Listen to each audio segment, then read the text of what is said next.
પૂર્વોત્તરમાં પૂરને કારણે લાખોની સંખ્યામાં લોકો મુશ્કેલીનો સામનો કરી રહ્યા છે। અનેક લોકોના ઘરમાં નદીઓના પાણી ફરી વળ્યા છે તો અનેક રસ્તાઓ પાણીના ભયાનક પ્રવાહને કારણે વહી ગયા છે। મહત્વનું છે કે આસામમાં વરસાદનો 132 વર્ષનો રેકોર્ડ તૂટ્યો છે તો બીજી તરફ પૂરગ્રસ્ત વિસ્તારોમાં રાહત અને બચાવ કામગીરી માટે વાયુસેના મેદાનમાં ઉતરી છે।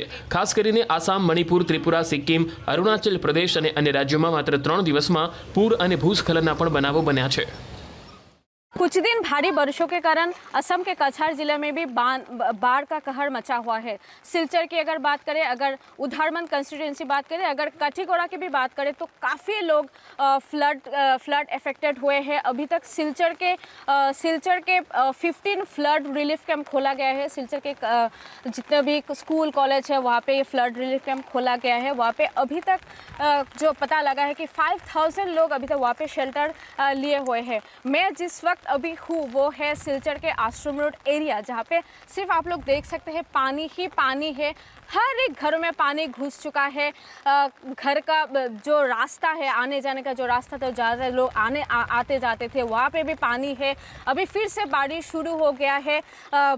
कल हम लोग ने देखा था कि रिकॉर्डेड बारिश हुआ था कछार ज़िले के साथ सिलचर में भी, और जिसके चलते बराक नदी का पानी जो है बढ़ता गया है। अभी डेंजर लेवल क्रॉस करके पानी बह रहा है और 21 सेंटीमीटर तक 21 मीटर तक पानी अभी जो इसका वाटर लेवल है अभी है बराक नदी के साथ। और जो बाढ़ के सिचुएशन में कछार ज़िले के जितने भी स्कूल थे, वो गवर्नमेंट स्कूल हो या नॉन गवर्नमेंट स्कूल हो, वो हर एक स्कूल को बंद कर दिया गया है।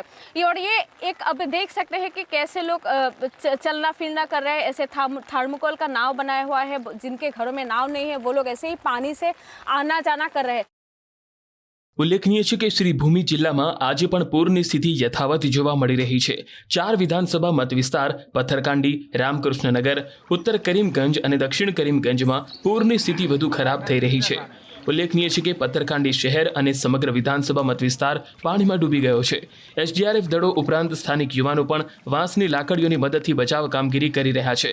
રામકૃષ્ણનગર વિધાનસભા મત વિસ્તારમાં ધારાસભ્ય વિજય માલાકરના સમર્થકો પૂરગ્રસ્તોને બચાવી રહ્યા છે અને તેમને સ્મારક શિબિરોમાં આશ્રય આપી રહ્યા છે। દરમિયાન લંગઈ અને બરાક નદીઓમાં બંધ તૂટવાને કારણે ઉત્તર કરીમગંજ અને દક્ષિણ કરીમગંજ વિધાનસભા મત વિસ્તારના ઘણા ગામો હજુ પણ પૂરની ચપેટમાં છે।